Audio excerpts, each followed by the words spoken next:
안녕하세요. 김성길 목사와 함께하는 예수님 이야기 제4단원의 이 시간 719회가 되겠습니다. 이 시간 주제는 온 세계에 복음이 전파되면 끝이 온다. 이런 제목이에요. 자, 본문은 마태복음 24장 4절부터 15절까지입니다. 예수께서 대답하여 이르시되 너희가 사람의 미혹을 받지 않도록 주의하라. 많은 사람이 내 이름으로 와서 이르되 나는 그리스도라 하여 많은 사람을 미혹하리라. 난리와 난리 소문을 듣겠으나 너희는 삼가 두려워하지 말라. 이런 일이 있어야 하되 아직 끝은 아니니라. 민족이 민족을 나라가 나라를 대적하여 일어나겠고 곳곳에 기근과 지진이 있으리니 이 모든 것은 재난의 시작이니라. 그때 사람들이 너희를 환난에 넘겨주겠으며 너희를 죽이리니 너희가 내 이름 때문에 모든 민족에게 미움을 받으리라. 그때 많은 사람이 실족하게 되어 서로 잡아주고 서로 미워하겠으며 거짓 선자가 많이 일어나 많은 사람을 미혹하겠으며 불법이 성함으로 많은 사람의 사랑이 식어지리라. 그러나 끝까지 견디는 자는 구원을 얻으리라. 이 천국 복음이 모든 민족에게 증언되기 위하여 온 세상에 전파되리니 그제야 끝이 오리라. 그러므로 너희가 선지자 다니엘이 말한 바 멸망에 가증한 것이 거룩한 곳에 선 것을 보거든 읽는 자는 깨달을진저. 아멘. 네. 자, 마태복음 24장, 25장을 우리가 계속해서 살펴보고 있습니다. 먼저 요 세 가지 24장, 25장 예수님의 천국의 이정표 혹은 천국의 시간표는 자, 요렇게 우선 서론은 배경 24장 1절로 3절 자, 이제 말씀 안 드려도 아시겠죠? 그래서 예루살렘 성전을 자랑하던 그들에게 이거 다 무너진다. 그랬더니 놀래가지고 감람산 올라가서 세 가지 질문. 언제 이런 일이 있겠습니까? 예루살렘 멸망이 언제 올 것입니까? 그 다음 주님의 재림 때는 어떤 일이 있습니까? 세 번째는 세상 끝에는 무슨 징조가 있겠습니까? 그랬더니 예수님께서 4절부터 31절까지 해서 이 이야기를 쭉 했어요. 이런 일들이 일어나게 된다. 그리고 나면 내가 올 거다. 자, 그리고 이제 결론은 24장 32절부터 25장 46절까지. 내가 한 말은 다 사실이야. 그대로 될 거야. 너희들 조심하고 주의하고 이렇게 열심히 살고 있어야 돼. 이 이야기죠. 자, 그리고 이제 예수님의 요 이제 본론, 계시의 내용에 대해서 쭉 이야기를 했어요. 이 내용은 어디서부터 시작해요? 예루살렘 멸망에서부터 이제 출발하는데 마태는 이걸 기록을 안 했다. 그런데 이거를 누가 기록했냐? 누가가 기록을 해놨다. 그래서 누가가 누가복음 27장 24절에서 예루살렘 멸망을 이야기를 했고 마태는 이제 그 다음부터 이 이야기가 쭉 진행이 되는 겁니다. 진행이 되고 우리가 관심을 가져야 될 건 천국 복음이 온 세계에 전파가 되면 그러면 끝이 온다. 그 끝이 예수님의 재림하심과 관계된 그 끝이 일어나는데 그 끝에 일어나는 사건은 예루살렘 성전, 무너진 성전이 다시 건축이 되고 그곳에 적그리스도가 등장을 한다.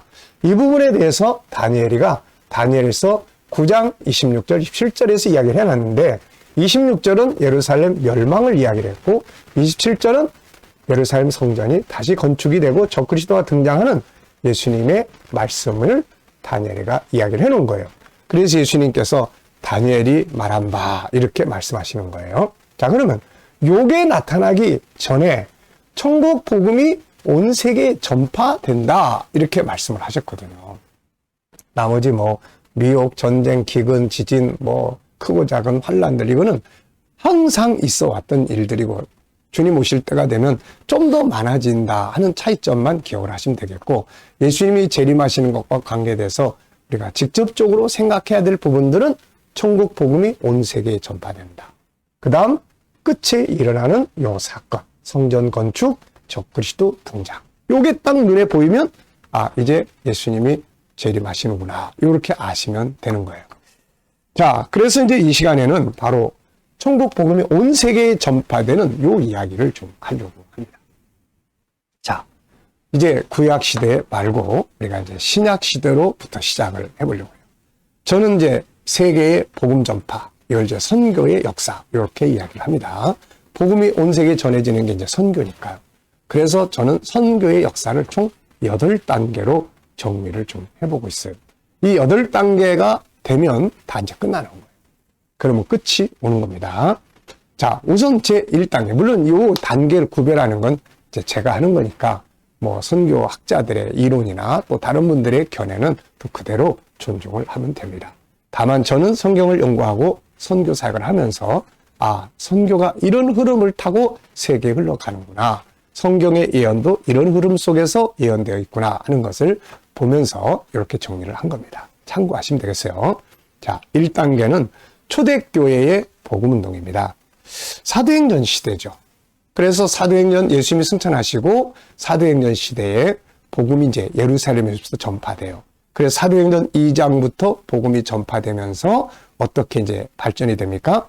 맨 마지막에 이제 예루살렘에서 아시아로 뭐 로마로 그 오순절대 모인 사람들이 흩어져서 이러면서 이제 복음이 이제 지중해를 중심으로 한 세계에 쫙 퍼지게 되고 마지막 사도행전 28장에서 바울이 로마로 가서 로마 교회의 복음을 체계 있게 가르치는 내용으로 정리가 돼요. 그 다음에 이제 2단계는 이 예수님의 제자들 시대 이제 끝났어요. 그 다음 시대가 왔어요. 요 시대를 우리는 교부 시대 이렇게 이야기를 합니다. 그래서 저는 이 역사를 이제 로마 교황 체제가 등장하는 AD 540년 무렵까지다. 이렇게 일단은 이 시간을 정해봤어요. 그래서 이 기간은 이제 교부들 시대예요. 사도들의 예수님의 직접 제자들의 그 다음 또 제자들의 시대입니다. 그래서 이때에 많은 변화들이 있었죠. 로마 교회의 부흥, 또 국교화, 그러면서 동서 로마의 또 분리, 뭐 이런 과정들을 거쳐가면서 서로마가 476년에 망하고 마침내 이제 로마 교회가 이제 그야말로 이제 교권주의, 왕권주의 이걸로 이제 발전하는 시대입니다. 그래서 최초로 교황이 등장하는 시점이에요.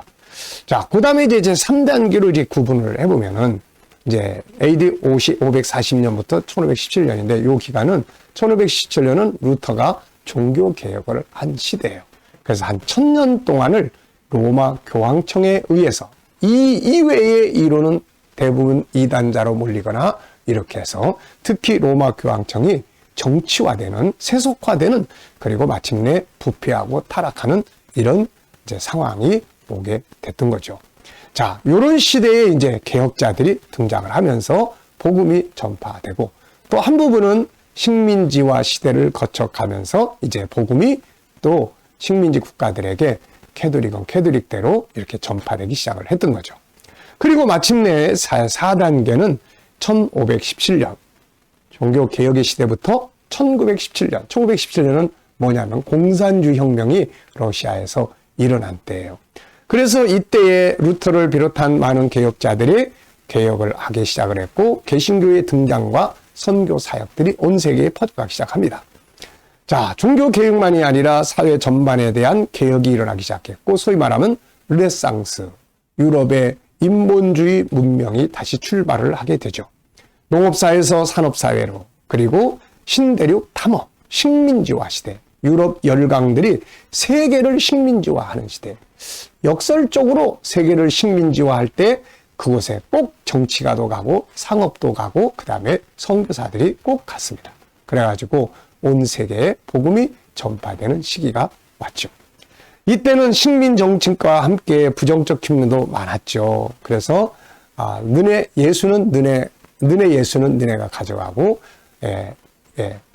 그리고 여기에는 정말로 참되신 이 성경적 예수만 남겨둬라 이런 말도 나올 정도로 문제가 많았죠. 자, 그러다가 이제 5단계는 1917년에 시작된 공산주의. 이 공산주의가 들어가는 나라마다 복음은 다 문을 닫았죠. 그러다가 1990년 마침내 공산주의가 무너집니다. 무너지고 모스크바에서 공산주의 혁명 성공으로 세계가 공산주의화 되던 것들이 마침내 1990년대 들어서서 공산주의가 막을 내립니다. 그리고 이제 공산주의 국가로 있었던 러시아권, 중국권 이때 막 엄청난 부흥운동이 일어났는데 지내놓고 보니까 이때 바로 우리가 본격적으로 사역을 시작할 때였던 것 같습니다. 제가 1990년에 모스크바에 비행기를 타고 다 도착했더니 너무 감개무량한 거예요. 그 공산주의 중심부의 이 대한민국의 목사가 복음을 전하러 왔단 말이에요. 그리고 그 지역의 지도자들을 다 모아서 이렇게 세미나를 할 때 너무 감격적이었던 걸 알 수가 있습니다. 그 다음에 이제 뭐 중국의 부흥운동. 지금은 이제 중국의 정치인들 때문에 다 이제 가로막혀 있지만은, 그러나 중국이 막 초기에 문이 열렸을 때 어마어마했죠. 그래가지고 막 중국 전역에 복음이 퍼져나가기 시작을 했던 겁니다. 그러니까 이때는 주로 공산주의 국가들 속에서 복음이 전파되기 시작을 했고, 이 기간 동안에 또 대한민국의 부흥운동도 빠뜨릴 수가 없죠. 영국, 미국, 한국 등의 부흥운동을 통한 세계 선교사 파송이 급속도로 이루어지는 시기를 맞이하게 되었습니다. 자, 제6단계로 넘어가 보면은 1990년 이후 오늘 우리가 사는 이 시대까지예요. 공산주의 붕괴와 공산권의 부흥운동, 민주주의 국가들의 경제 성장과 유럽에서는 복음운동이 퇴보하게 되었고, 세계가 하나의 경제 시장화 됨으로써 이슬람권을 제외한 많은 나라들의 개방으로 또 이슬람권에도 복음이 전파되고, 인터넷이라고 하는 것이 개발되고 발전하면서 복음은 몰래 인터넷을 통해서도 접속할 수 있는 상황이 돼서 이슬람권에도 많이 전파가 됐던 거죠. 자, 이제 앞으로 벌어질 일입니다. 이 7단계, 8단계는 앞으로 벌어지는 일들이에요. 그래서 이 7단계는 이슬람의 구원운동입니다. 이슬람권의 복음운동이에요. 물론 다른 지역에서도 부분적으로 다 이루어지지만 궁극적으로 본격적인 건 이슬람권의 복음운동. 이것이 바로 중동, 아프리카 이쪽을 중심으로 해요. 지금도 물론 복음이 전파되지만 정치적으로 다 막혀 있잖아. 앞으로 하나님이 이 문들을 다 열어버리실 날이 옵니다. 그래서 그때가 되면은 바로 복음을 자유롭게 이렇게 전파할 수 있는 그런 시기가 오게 되는 거예요. 그래서 그 시간이 옵니다.